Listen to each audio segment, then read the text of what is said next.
Bonjour, chers parents et chers enfants. Ici, dans le village de Saint-Armand, c'est l'automne, sous le gazebo. Eh bien, j'ai envie de vous partager mon texte qui amène à ralentir.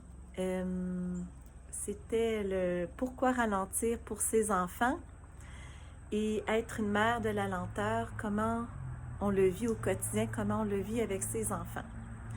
Alors, plein de petites douceurs que je veux vous montrer, vous offrir de l'automne. Les graminées qui se transforment, qui montent en graines, les feuilles d'automne qui se transforment en perdant leur pigment vert, alors la chlorophylle qui laisse place aux couleurs dorées, rouges, orangées. Alors l'automne, cette saison de transition remplie de lumière, de calme et d'odeur. Alors sur ce, je vous partage mon texte « Être une mère de la lenteur ». Être une mère de la lenteur, un peu comme une mère, un paysage qu'on prend le temps de contempler, qu'on prend le temps de s'inspirer avec nos cinq sens, puis aussi avec notre intuition comme parents. Ça peut être autant être assis au pied d'un arbre, être simplement dehors, d'écouter les bruits ambiants comme je fais présentement. Et être une mère de la lenteur, bien, je veux le vivre de plus en plus avec mes deux filles et je vais le vivre aussi à travers le projet de l'école de la lenteur. Alors sur ce, je vous partage mon texte que j'ai déjà publié sur ma page Facebook. Alors je suis une mère de la lenteur, car la présence au temps guide mon quotidien avec mes enfants. Je suis une mère de la lenteur car la contemplation et la patience me tracent le chemin de la bienveillance pour mes enfants. Je suis une mère de la lenteur car l'enfance est un enjeu. Oui, en effet, l'enfance est un enjeu à protéger. Et la famille est vraiment le dernier refuge libre où l'enfance peut s'exprimer. Je suis une mère de la lenteur car le virtuel, alors tout ce qui est médias sociaux, quand on est surexposé aux écrans, eh bien, ça nous éloigne des relations vraies et authentiques. La relation à l'autre, de prendre le temps de porter un regard à l'autre. Ça peut être simplement quand on attend en file à l'épicerie, je vois l'autre, je fais un contact visuel et j'y offre mon sourire si il y a possibilité d'échanger un sourire ou simplement un sourire du cœur.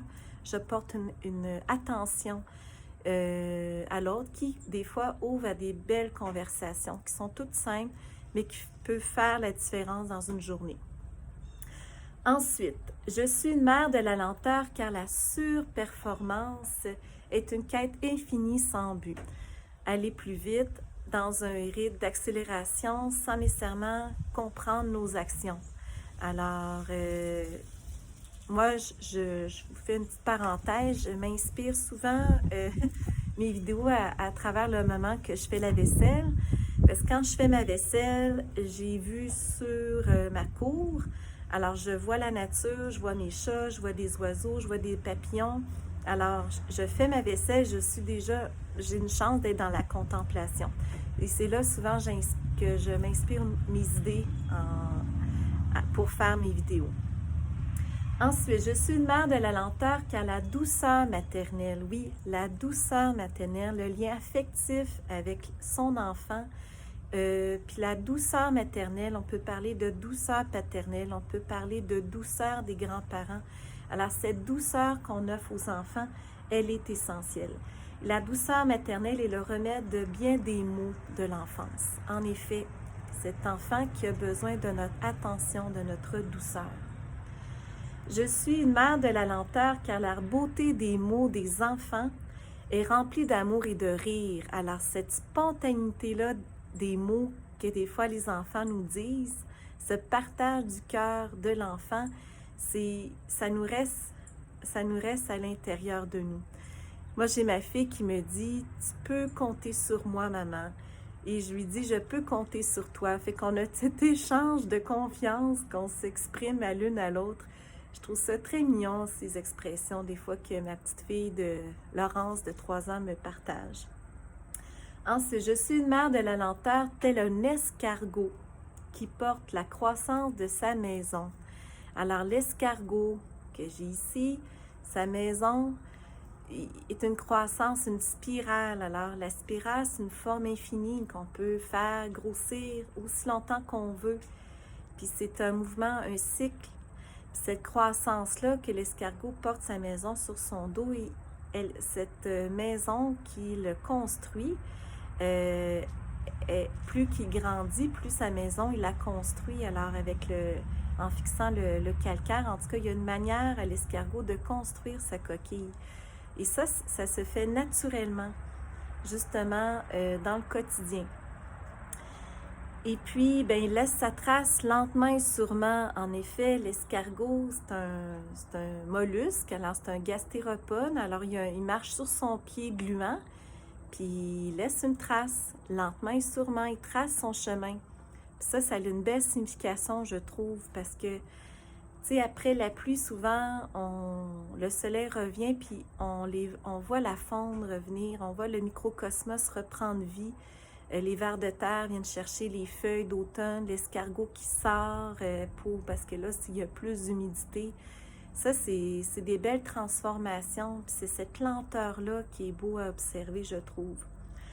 Alors, justement, donnons de la lenteur, du bonheur et de la douceur à chaque enfant pour redonner l'enfance. Alors, redonner l'enfance, c'est de prendre le temps de vivre ces petits moments-là, ces petits plaisirs qui peuvent être tout simples.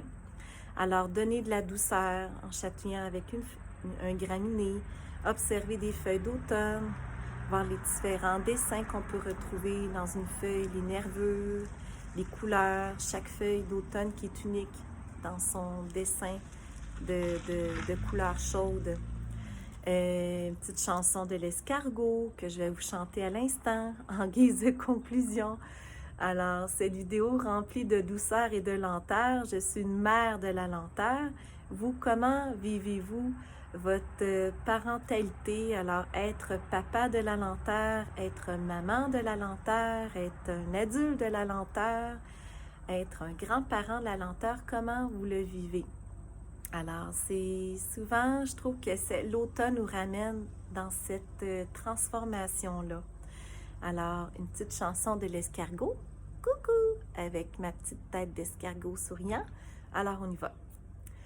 C'est un escargot qui porte sur son dos sa maisonnette. Aussitôt qu'il pleut, il est tout heureux. Il sort sa tête. Coucou! Oups, voilà la tête. Et voilà. Coucou! Alors, je vous souhaite un bel automne. Au plaisir de vous lire. Psh, psh, psh.